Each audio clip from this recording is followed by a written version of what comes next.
Biz olimlarimizga ana tilimizga bo'lgan muhabbatimizni olimimiz Mahmud Qashqariyga bag'ishlangan Gulruy Husayn yozgan she'r Ajdod shajarisini izbosarlarimizdan Hijrat G'ofurning ovozidan anglayli. Now let's all listen to a poem written by Gulruy Husayn. This poem is for ancestors, our scholars, and Mahmud Qashqari, which is called the Ancestors Poem.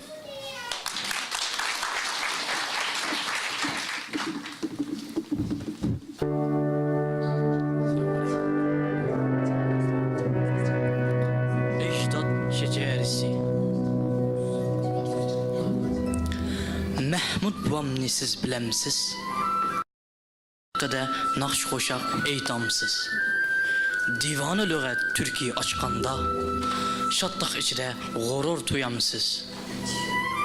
Husayn ibn Muhammad ekan Mahmud buvamning botur otisi. Xonliq huzurda amal tutqanken bo'lib borsgan shahar hokimi. O'zi derken men bir shahzoda, qalamda putuk, alamda pishqon, turkiy tilda bulbul men go'yo, arab farsi tilda ravon. Jahonga mashhur Muhammad Bug'ra qarag'an ekan buvisi, Mahmud buvamning botur otisi, Husayn ekan taxt varisi. Shohlik tojini kiyish harpsi, bo'pti xonliqning qara ketisi. Hasadxo'r tuqal qonliq qo'lida, otisi ishgan ajal zahri. Otisi taraf yetti tog'isi, tuqal qasida haqqa uzapti. Gudek shahzoda Mahmud buvimiz qara kechida yurtdan uzapti. Mahmud shahzoda qizibdi unda, Turkiy ilning shahar qishliqi. Güzel qalbni makon eylabdi, her yurtda, her choq elning sevgisi.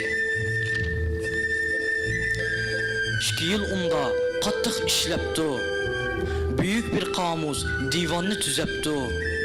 Eserni dünya ko'rki qilay deb Abbas Shohga so'g'at qilibdi. Hay hay, bir divani ekan bu qamus. Barcha uçurlar uningda jami. Türkiye ilning tili tarixi, örüp adeti, coğrafyası. Divanda bardur bax serek dostum, şarek ölçemde dünya xerite. Magilan unudun 500 yıl keyin digen yer asli bir şar şeklide.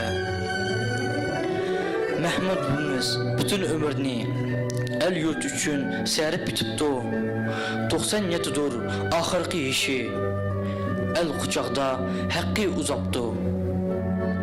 Alimning nomi